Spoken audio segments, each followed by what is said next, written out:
si Ma'am Moira. She's recovering now because of you, Annalyn. Anong ginawa ng anak ko? Sa halip na magalit ka, please be thankful to Annalyn. Kasi kung hindi dahil sa kanya, Mami, wala ka dito. Tatanong ko lang sana kung anong favorite food ni Aling Susan. Si Changsu, matagal na namin hindi nakakausap yan. Pero mahilig yun sa kakanin, ganyan, bitbing ka, ganyan, sapin-sapin, ganyan. Nagtatanong siya ng info tungkol kay Chang Susan. Nagbigay ka naman. Oo. Tatanungin kita, close sila, di ba hindi? Mingin ni Zoe yun. Kung ako sa'yo, maghanap ka ng magaling na abogado dahil ipakukulong mo yung kaibigan mo! Mami! You're being so unreasonable. Hindi ko matatanggap na magkaroon ng utang na loob sa anak sa labas ni Robert. I just cannot do it, Zoe! Well, you have no choice! The fact remains na si Annalyn yung dahilan kung bakit buhay ka ngayon. Ikaw na nga ang tinulungan, minasama mo pa. At hindi lang yun. Sinaktan mo pa ang anak ko. I did what I did because I can. Makakaalis ka na. Ano ba? Ano ba? Bakit? Lili, tama na! Dahil gusto ko! Alam mo, magsama kayo ng bulok na prutas na yan. Pareho kayong inuuod sa loob. Tama na! Lili! Tama na, Lili! Bitawan mo nga ako! Sandali lang, baka matamaan yung sugat sa ulo Ay, di tamaan siya! Total, hindi naman niya gusto yung ginawa ng anak ko, hindi ba? Eh, di balik na lang natin siya sa dati, nung nanghihinangalo pa siya. Tama na! Subukan mo ulit saktan ng anak ko. Hindi lang yan ang aabutin mo! O, eto. Prutas para sa'yo. Kainin mo na bago pa to sumabog. May bomba yan.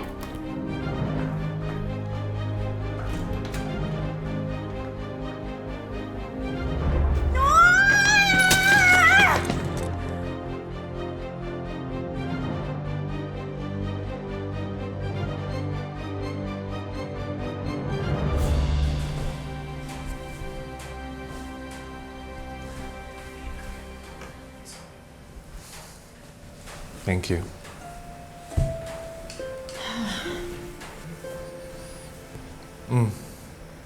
Are you okay? Mom was unbelievable. Alam mo, parang nag-upgrade yung pagiging mean niya nung nagka-cranial pressure siya. Sana siya nalang hindi nakakalakad para hindi na siya makagawa ng masasamang bagay. Ouch. I'm sorry, that was insensitive. It's okay. I totally understand. Dapat nga siguro, nasanay na ako sa bagong buhay ko. Na hindi muna ako makakalakad. With my condition, I don't think I can practice being a doctor. Sino ba namang pasyente yung respeto sa katulad ko? Mas mukha pa nga akong patient. Luke, for the meantime lang naman yan eh. You can still do your job as a doctor. As long as you still have the knowledge ng pagiging doktor, di ba? You just have to undergo physical therapy. I know you will overcome this situation. I know it's not gonna be easy, pero mag-give up ka ba sa mga bagay na mahal mo? Yung mga bagay na nagpapasaya sa'yo? Di ba hindi? If you want, I will be here for you. Anything that you need, anything that you want, I'll always be here. Okay?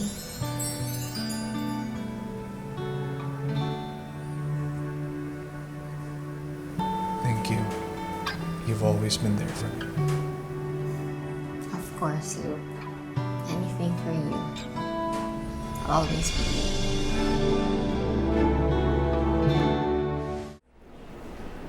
At na, Mars. Pagod na ako. Umuwi na tayo. Tara, let's. Uy, Mars, oh. Joey, in fairness, ang daming dalang Oh, food. pasensya na ha. Alis kasi ako eh. Importante. May pagdadalan kasi ako ng mga food na to eh. Ah, ganito ba? Kumain. May masama talaga siyang balak kay Chang Susan. So, paano? Ingat kayo ha. Pasensya na, nagmamadali ako eh. Sige daw, sige. Bye! May sundan natin. Kailangan natin siyang pigilan. Dali, bili.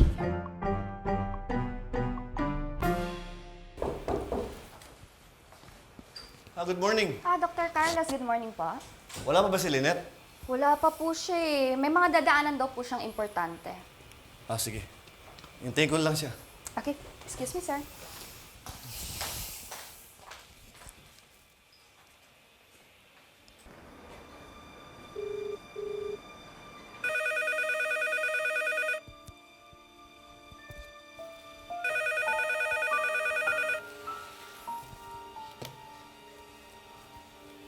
Hello, Lynette.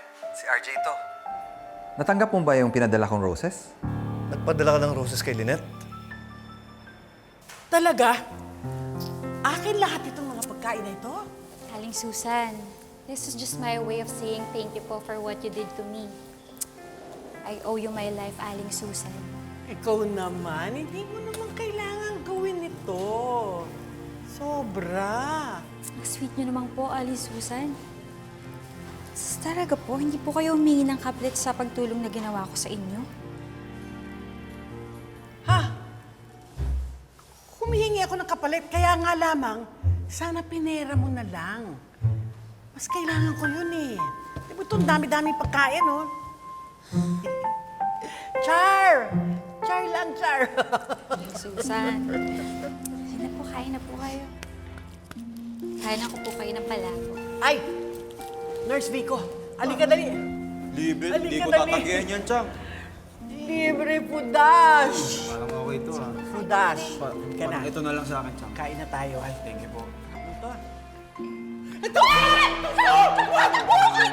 Huwag mo kayo ganyan! Wag lalasunin ka ni Doc Joy!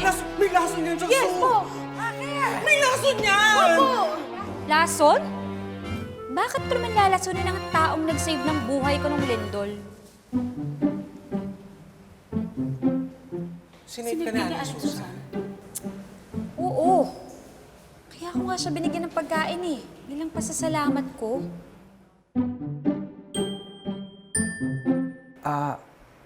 Oo. Si Carlos ba to? Oo, si Carlos to. Wala pa si Lynette dito eh. Pero bakit ka nagpadala ng bulaklak? Pare, huwag mo sanang masamain ha. Pero walang ibig sabihin nun. Gusto ko lang magpasalamat sa kanya. Alam mo pare, okay lang eh. Kahit ano ipadala mo kay Lynette. Pero sana, wag lang red roses.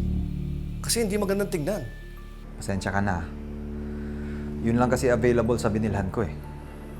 Eh paano kung nalaman ni Moira? Si Lynette ang pagbubuntunan niya. Alam mo pare, walang kaso sa akin eh kung maging magkaibigan kayo ni Lynette. Pero sana, alam natin yung boundaries natin. At sana, respetuhin natin yung mga karelasyon natin. I understand. Pasensya ka na.